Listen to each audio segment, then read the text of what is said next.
Avanzamos en contacto a través de Promar Televisión y la 94.1 FM. Bueno, vamos a dar la bienvenida acá a unos buenos amigos, vamos por orden de jerarquía, ¿verdad?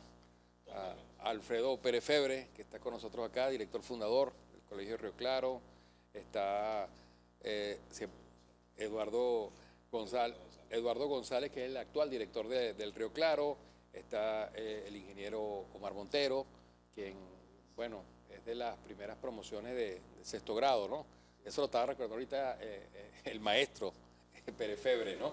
Bienvenidos y, bueno, gracias. Encantado de tenerlos con nosotros acá en contacto a propósito de los 50 años, de los primeros 50 años del Río Claro. Así es, alguito de historia. Sí, señor. Que ha pasado en 50 años es como para narrarlo en otro libro. ¿Cómo fueron esos inicios, don Pérez Febre? ¿Cómo surgió la idea? ¿Cómo fueron esas primeras reuniones que dieron lugar a que abriera el colegio? Los inicios fueron emocionantes. No tuvimos descanso. Hay dos formas. Hay un origen remoto, que es muy importante, de cómo se inició el colegio. Y después viene cómo se inició el Colegio Río Claro. Son dos aspectos que están engranados fundamentalmente. Quisieras hacer por el más remoto. José María Escrivá de Balaguer, y hay que decirlo porque así fue, tuvo en su época de sacerdotal, tuvo muchos contactos con personas, con familias. Eso fue una labor personal de él como sacerdote. Y después de varios años de experiencia, le llegó la idea en su alma de que los verdaderos educadores de los hijos son los padres de familia. Entonces él invitó y alentó a unos padres de familia por allá en Bilbao, España. Estamos hablando del año 1951. Funden un colegio, crean un colegio ustedes. Y ellos le hicieron caso y formaron el primer colegio de este tipo en el mundo, Castelnueta, 1951. Bueno, esa idea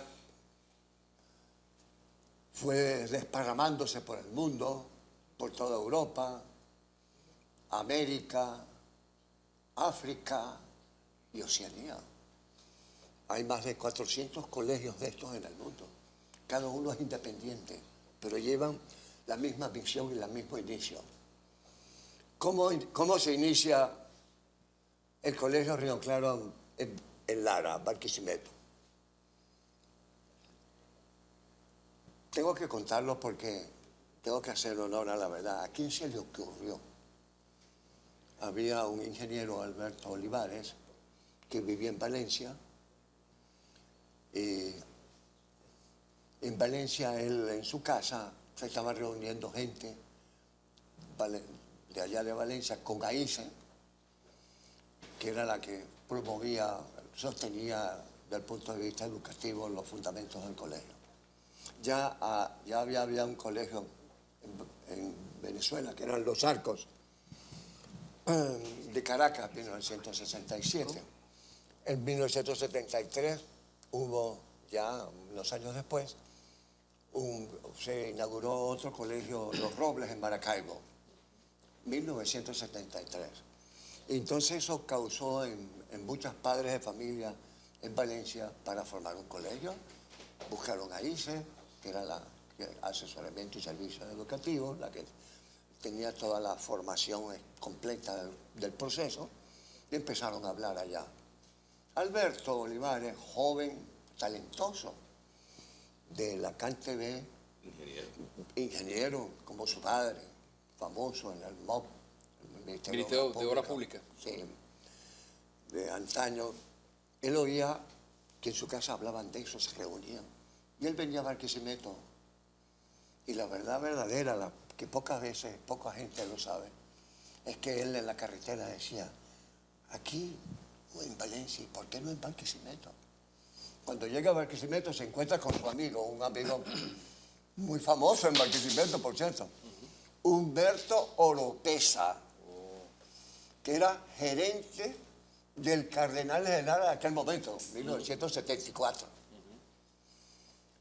Y le pregunta, mira, Humberto, ¿qué familia, qué persona, qué papá de aquí de Barquisimeto que tú conoces es capaz de comprender una idea de fundar un colegio como ese? Y me cuenta él que sin titubear dijo,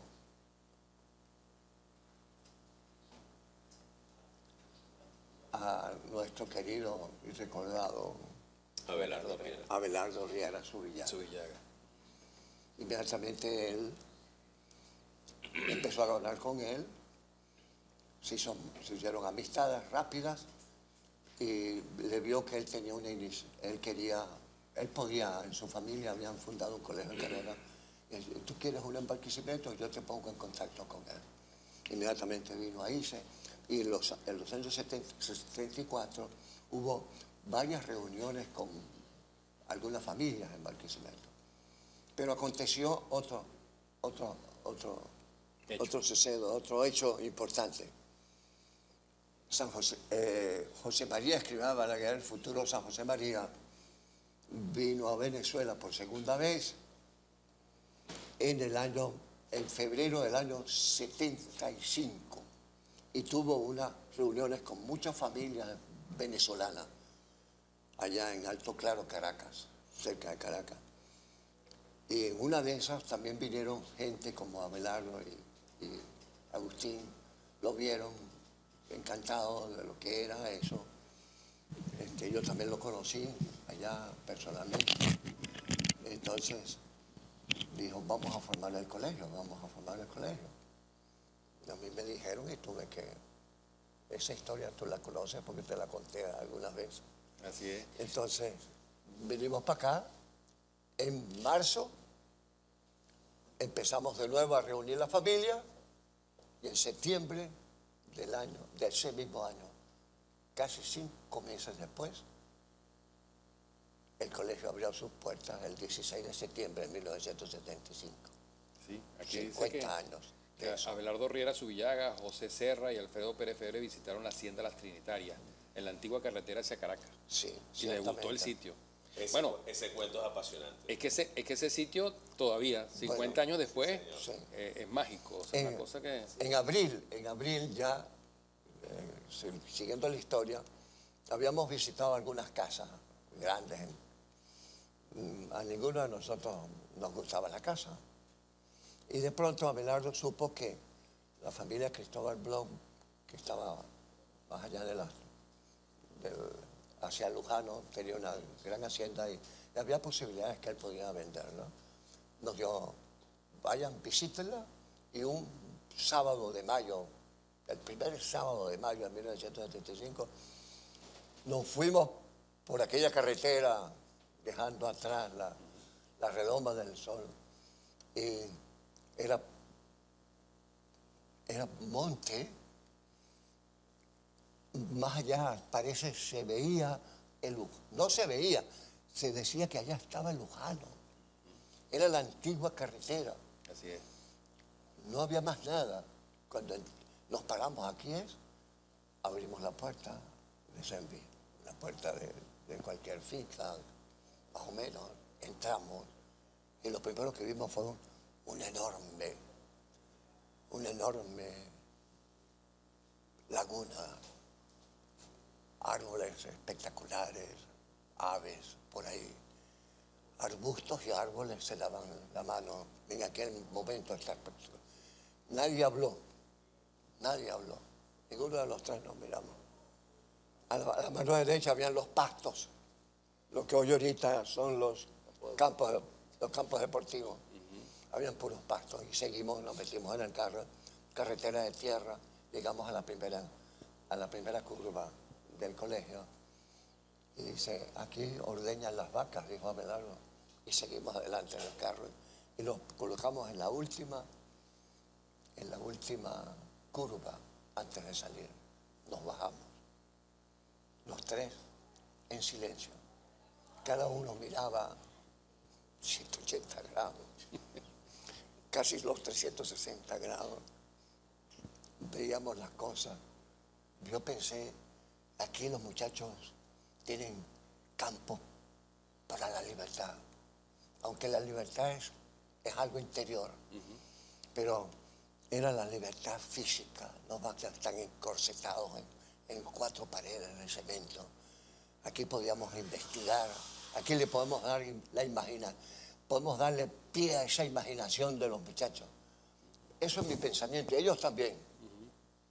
Cada uno en su sitio, hasta que por fin Pepe dice, esto es lo que necesitamos. Cuando hablamos con la familia Blom, y así empezó. En su caso en concreto, ¿usted estuvo cuántos años como director de Río Claro? 13, los primeros 13 años. Los primeros 13 años. Sí. Sí. Bueno, hoy está al frente Eduardo. ¿Cuántos años ya al frente del colegio, Eduardo? Pero un momentico, perdóname. No, dígame. Es que este colegio se da el lujo de que uno de sus alumnos es el director de este momento. Como debe ser. O sea, como debe ser. Practican con el ejemplo. Es que decíamos, don Perefebre, que cuando llegamos, fíjense cómo vino hoy vestido Omar Montero, que era la primera promoción de sexto grado, con el uniforme, el hombre Así es. metido en su Aunque identidad corporativa. en honor a la verdad, Ajá. Omar seguro lo recuerda. Omar, ¿egresaste en qué año? Oye, 80. 80, yo soy unos añitos después. Ok. Yo soy del 90. Ok. 90 o 91. 91. 91 soy yo, ¿no? Pero en esa época el uniforme no era este. Claro. El uniforme era, me recuerdo perfecto, pantalón gris, camisa blanca y corbata vino tinto, que yo lo tuve que usar porque yo en el 91 me mudo a Caracas para estudiar, etcétera, etcétera, y comienzo a trabajar. Así nos graduamos. Así nos graduamos, sigue siendo el uniforme de gala de AICE, de nuestros alumnos. Pero bueno, en el 91 yo comienzo a trabajar en el Colegio Los Arcos, que es hermano de este Colegio Río Claro. Y ahí trabajé. Pero ¿cómo se da en Eduardo cuando le notifican que tiene que venirse para acá, para Río Claro? No, pues fue mucho más sencillo y vamos a ver, yo voy a hablar con mucha claridad. O sea, yo tenía alrededor de 14 años trabajando en Los Arcos, tuve un par de años en Valencia, que me pidieron trabajar en Valencia, en el Colegio Camaruco de Valencia, de manera que, digamos que cronológicamente comienzo en Los Arcos, un inciso en Valencia, en el Colegio Camaruco, y luego sigo en Los Arcos. El presidente de AICE en ese momento, que se llama Ignacio Rodríguez, por cierto, hoy sacerdote, y cosa interesante, hoy en día es el vicario conciliario del Opus Dei en Venezuela, en la región del Caribe. Otro cuento para otro programa.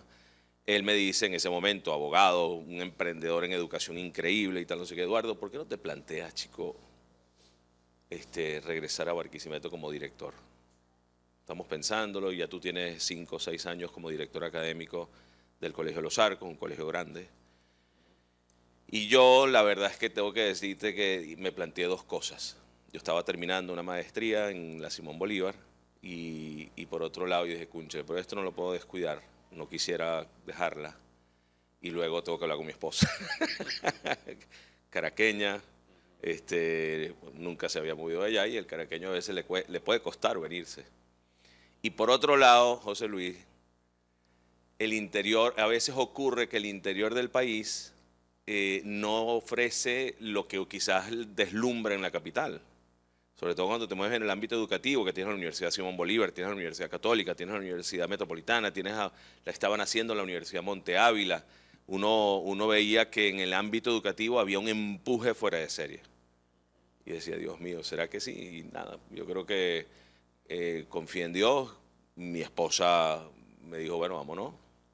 Y hace 20 años estamos en Barquisimeto, yo de vuelta, porque yo salí de Barquisimeto en el 91, y ella se incorporó pues a la cultura guarense. Y en esos primeros días que estuviste ya acá de nuevo en Barquisimeto y en el Río Claro, en algún momento te vinieron a la mente esos momentos, de esos años de estudio, de Pero esas aulas. es que es inevitable, inevitable. El colegio tiene deja como una huella, una marca indeleble, primero por los grandes amigos que uno va generando, creo que Omar puede coincidir, siguen siendo los mismos, pero por otro lado, el aspecto de Hacienda que ellos visualizaron como el colegio permanecía allí presente, ¿no? Obvio, bueno, en algún momento yo tuve que tomar un poco la decisión, y consultándolo, pues así se ha ido haciendo, civilizando un poquito más el colegio sin que pierda su característico verdor y espacios libres y tal. Pero bueno, el colegio también, cuando yo llego a Río Claro, hace 20 años, estamos hablando del 2005 más o menos, 2004-2005, el colegio tenía 286 alumnos. Y bueno, ha ido creciendo también, ¿no? Entonces ahorita que estamos alrededor de los 550 alumnos, 560 alumnos, hubo que hacer cosas. Claro. Evidentemente con mucho esfuerzo, con la iniciativa de muchas familias y pues también, tengo que decirlo, algún empresario que ha apostado por apoyar el colegio en ese sentido, ha ido creciendo y civilizándose sin perder su origen. Pero recuerdos cuando yo regresé, una anécdota simpática es que uno de mis primeros días de director, me recuerdo perfecto una anécdota muy breve. Voy a intentar hacerla breve. A lo lejos veo en la laguna un grupo de muchachos de 5º año, 17 años. Me les había presentado ya, director y tal, no sé qué. Y voy subiendo uno de los laterales que da hacia la dirección general, que está sobre una colina. De hecho, se conocía como la Casa de la Colina, dirección y administración. Hoy en día son unas escaleras con pasamanos, o sea, una cosa... Pero antes eran unas losas, unas losas allí. Y chico, voy subiendo. Mira mi inauguración. 2 cosas que me pasaron. Me cae una iguana en la espalda aquí. Yo sin saber que era una iguana, lo que hago es voltear y ver que tengo la cabeza de la iguana amarrada a mi tal. Y empiezo yo a luchar con la iguana. Esto, primera vez que lo cuento en público. Perdí el equilibrio y demás. O sea, y rodé porque sube una cuesta y te rodé, pero inmediatamente me aparece. Alguien vio, nadie vio, porque ese día hubiese terminado mi directorazo si la gente hubiese visto Pero eso. lo supimos. Pero evidentemente se fue. Y otra cosa que me pasó es que hubo una especie de ventisca tormenta aquí en una de mis visitas, porque me pidieron de Los Arcos, empieza a visitar el colegio para que te vayas familiarizando. Chico, y una tormenta me cae y me rompe el vidrio del carro que yo cargaba en ese momento. Una rama de los árboles que tú sabes muy bien, para los que no saben, el colegio está lleno de árboles y áreas verdes, pues, ¿no? Y qué bonito que sea así además, ¿no? Así es, así Bueno, es. y Omar Montero, ¿en qué años más o menos estudiaste allí? ¿Qué recuerdos tienes del Bueno, colegio? primero, muchísimas gracias por la invitación y bueno, me siento honrado de estar aquí acompañar a los profesores, ¿no? Bueno, para mí fue una experiencia que me cambió la vida, ¿ok? Quiero comenzar por ahí. Estamos hablando del año 1975, estábamos en plenas vacaciones. Yo sí veía que mi papá y mi mamá tenían unas reuniones misteriosas, ¿no? Pero no me decían para qué era. No esotérica. Y bueno, y también por la edad probablemente no le paraba mucho, ¿no? Pero en medio de las vacaciones me dicen, este sábado tienes una actividad. Y yo, bueno, chévere.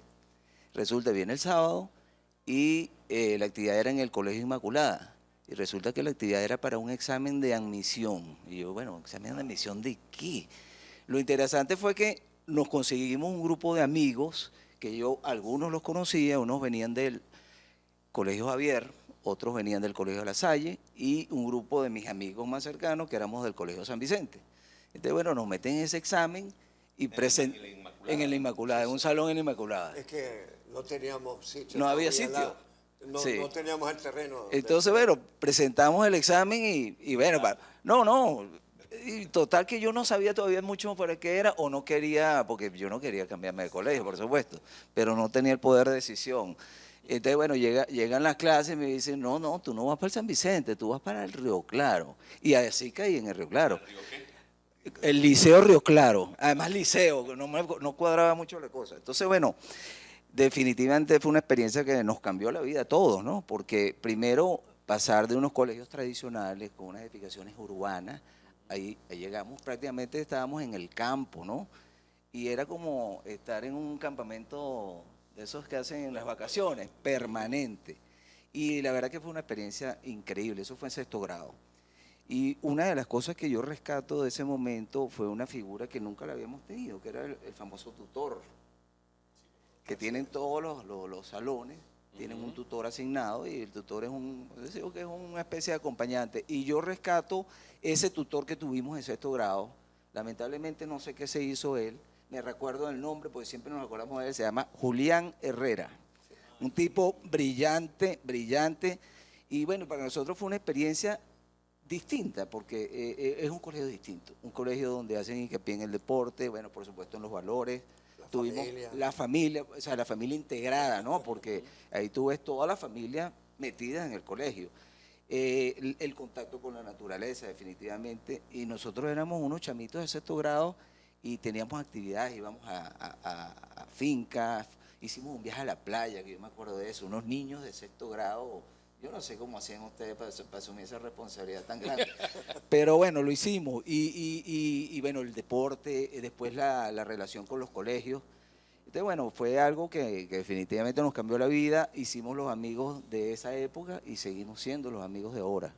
Entonces, creo que el colegio, bueno, tiene muchísimas cosas extraordinarias, profesores maravillosos que tuvimos. Recuerdo a Humberto. Humberto nos dio formación oral y cívica. El profesor Pololo. También. Napoleón Array nos dio clases. Joel Rodríguez. Joel Rodríguez, o sea, muchísimos profesores que eran incluso padres. Sí. Alfredo Olivo, que era también, gerente de Pastas Capri. También. Y bueno, la experiencia de las Olimpiadas, que nosotros no habíamos vivido eso en los colegios donde veníamos, que era, yo recuerdo que la primera que tuvimos oportunidad de ir fue la de Maracaibo, en Los Robles. Y desde ahí el Río Claro se convirtió en una potencia deportiva, empezando en sexto grado. Así es. Bueno, retos y proyectos que vienen por allí, los he visto muy activos en el colegio, estableciendo alianzas estratégicas. Vi que hace poco firmaron algo con la Universidad Católica Andrés Bello y veo mucha presencia también de egresados del Río Claro, por ejemplo, en la metropolitana, en fin. Hablemos sobre eso. Así es. No, pues evidentemente las circunstancias exigen que uno pues siempre procure en el servicio educativo que uno pues ofrece, que realmente por un lado sea útil, que sea visionario, que se anticipe a lo que vamos a vivir con el tiempo. Y bueno, evidentemente el colegio está diseñado precisamente para no solamente formar hombres de bien, que además procuren trabajar bien y en el contexto de la honestidad, sino que además salgan muy bien preparados. Entonces, en ese esfuerzo obviamente han aparecido, digamos, nuevas matrices para formar a los muchachos y que además forma parte de ese proyecto estratégico que tenemos, que es hasta el 2030, porque es un proyecto estratégico de 5 años. Entonces, bueno, ahí está todo el tema, el ámbito de la tecnología, el tema de la formación en 2 áreas del conocimiento que son fundamentales y que evidentemente la Católica y las instituciones que tiene la Católica tienen un rol importante en términos de evaluación, evaluador externo para saber en qué estado y en qué nivel estamos. Y luego, digamos, la Católica ofrece también la posibilidad de formar y preparar para aquellos que quieran el ingreso a los estudios universitarios en esa universidad. Proyectos, mira, la verdad es que el colegio todavía está por hacerse. El colegio tiene una infraestructura estupenda, pero bueno, hay que seguir elaborando espacios que son necesarios para nuestros muchachos y para además prestar el servicio que nosotros ofrecemos, que no es solo para los 550 alumnos, la cantidad de familias que hacen vida, sino que también hay gente que viene de fuera, sin incluir el ámbito deportivo, en el que obviamente el colegio tiene una participación muy importante en muchísimas ligas, pero también en el ámbito de la labor social. Entonces, claro, nosotros, digamos, asistimos sobre todo a Lujano, a otro sector que se llama Indio Manaure, ofrecemos, digamos, asistencia de distintos tipos, desde servicio médico, pasando por el académico, etcétera, etcétera. Entonces, eso implica que tenga que pensar en mis muchachos desde el colegio y en algunas obras de infraestructura. Y para celebrar los 50 años, pues evidentemente siempre con el doble propósito, ¿no?, de celebrar los 50 años, de dejar una impronta educativa a través de las actividades que hagamos y también la posibilidad de ver de qué modo se obtienen esos recursos, porque el colegio tiene una peculiaridad, José Luis, no sé si la conoce, el colegio no tiene un inversor, un único dueño que invierte los reales, o sea, el colegio no se diseñó así, Los primeros papás, de eso puede hablar Alfredo y Omar, los primeros papás dieron dinero, vamos a comprar esta finca, vamos a echarle pichón y quemaron las naves. O sea, no hubo una retribución Sí. contractual que te voy a pagar. No, no. Entonces, bueno, tengo que buscar, el colegio siempre tiene una vocación de recoger los fondos de las propias familias en la medida de lo posible y como los desafíos son cada vez mayores y la economía, digamos, es cada vez más cuesta arriba, digamos, Exige la más. gestión exige más, obviamente también el apoyo de empresas privadas de este Estado que aportan, ayudan, y puedo nombrarlas, pero no es el caso, pero la verdad es que sin ellos el colegio no hubiese, digamos, cobrado un poquito más de similitud, ¿no? Pero iba a decir algo. Sí, que hay un punto muy importante. Desde su origen, todos los colegios, y nosotros también, somos sin fines de lucro.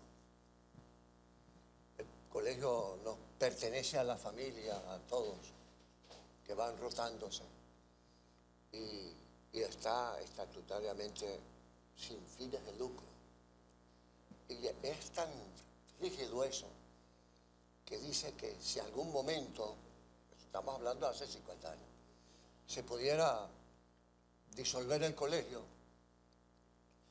el dinero que se pueda recaudar iría a una institución afín a la que nosotros estamos. O sea que sin fines de lucro nos libera de cualquier situación, porque son los propios padres de familia los que aportan. Eso sí, aportan y ese aporte desde el primer momento iba también dirigido a un salario digno de un educador, porque se lo merecen siempre. Y ese ha sido un sacrificio muy grande. Primero, los profesores tienen que ser bien pagados, porque esa educación, porque ese proceso, ese rol humano de educador tiene que estar en la cima de todas las actividades. Claro. A nivel universal. Es el formador de todos Así es. los ciudadanos, ¿no? Así es. Y lo hemos compartido. Ingenieros, médicos. Y eso quizás es un error conceptual, yo diría de origen, ¿no? Porque la gente por ahí dice, no, pero es que ese colegio es un atajo de ricos y gente con mucho dinero y tal. Y yo te diría que, a Dios gracias, ha habido muchas familias que con su trabajo han pues, ocupado lugares muy importantes en el ámbito social y económico, eso sin duda. Pero hoy en día, Alfredo y yo, desde hace muchos años, es más, yo desde cuando yo estudiaba, fui testigo y soy testigo en la actualidad de que hay muchas familias que hacen grandes esfuerzos, obviamente por tener a su muchacho allí. Digamos que es un colegio que cuesta lo que vale un servicio que va desde las 7 de la mañana hasta prácticamente las 6 de la tarde, por lo que tú decías del deporte. Hoy en día el colegio y otras actividades, hoy en día estamos muy involucrados, José Luis, con el tema de la tecnología y la formación de la tecnología de nuestros alumnos y, digamos, hay grandes esfuerzos mañana y también en el turno vespertino. El tema del inglés es una necesidad y también lo tenemos en la mañana y en la tarde. De manera que, claro, la gente valora mucho, oye, que yo pueda tener la opción de tener la escolaridad completa, pero además, dentro de esa misma mensualidad, oye, el deporte y la otra, esta actividad y esta otra y esta otra y esta otra, hacen el esfuerzo. Claro. No es que todos son... No, lo ven como una inversión. Efectivamente, Así, efectivamente. Como debe ser. Mira, otro aspecto. Los primeros padres de familia no tenían necesidad económica para afrontar un colegio. Tenían suficientes medios para llevarlos a los mejores colegios del mundo.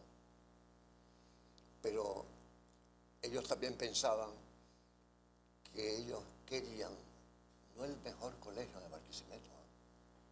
Esa palabra no la utilizamos. Nosotros pensábamos, vamos a fundar un colegio bueno, lo que significa profundamente eso, un colegio bueno. Bueno en 3 grandes niveles. La parte académica, que tiene que ser la mejor que podamos ofrecer. De excelencia. Y de acuerdo a cada uno a la capacidad de cada uno de nuestros alumnos. La parte humana, la formación humana, esa que queda después, que se hereda en la casa, esa parte humana que se inicia en la casa, el colegio se convierte en la prolongación de la casa. Lo que humanamente viven en su casa deben vivirlo en el colegio. Los que humanamente viven en el colegio deben vivirlo en su casa. Entonces el colegio se transforma en una prolongación de la casa. Y habíamos tres o cuatro principios fundamentales. La libertad interior, hacer hombres libres y que sepan elegir bien, educar para la vida, para vivir en sociedad. Pero esa sociedad se va a expandir cuando el muchacho humanamente empieza a buscar, y es el mundo. Nosotros formamos gente libres, libertad interior, para que puedan elegir y elegir bien, cara a la vida, y esa vida es universal. Yo pienso todavía ahorita, cuando la tecnología, el telescopio Webb, que nos está abriendo un campo maravilloso, en los próximos 50 años, el colegio también tiene que mirar hacia allá, porque es un mar sin orilla. El colegio es un mar sin orilla, y hay una frase que la hemos utilizado, que sale de San José María, escribía Balaguer: soñad y os quedaréis cortos. Nosotros soñamos y llegamos a los 50 años. Yo le puedo decir a las próximas familias a los 50 años, sueñen y van a quedarse cortos también. Así es, ya hay que apuntar hacia el centenario. Bueno, creo que esas palabras son especiales para concluir la conversación de hoy. Gracias, don Pérez Febre, por estar con nosotros, Eduardo, Gracias. Omar, por compartir con nosotros y bueno, con nuestra audiencia de Promar Televisión y la 94.1, y deseamos el mayor de los éxitos para los próximos 50, 100 años del Río Claro. Así es. Allí para una de las cosas. Así es. O 200 también. También pueden ser, sí. Soñar, como dijo usted, eso es muy importante. Y lo otro es, obviamente, trabajar para concretar, para construir, para hacer realidad ese sueño. Y ya tienen hasta mascota ahora también. Ahora tenemos ahí por ahí. algo. Ajá. Tenemos un hashtag que estamos, bueno, pues, y además, gracias a Dios, con una gran acogida. Sí, qué bueno, mucho éxito, como gracias. siempre, ¿ok? Y gracias a ti. No, a Has ustedes. sido muy generoso con nosotros. A ustedes por aceptar la invitación, sé que tienen una agenda bastante apretada de actividades y sobre todo en este horario, porque ya comenzó el primer timbre y todo lo demás, pero bueno, Todo gracias por ese esfuerzo de estar Allá con nos nosotros. están esperando. Allá los están esperando, así es.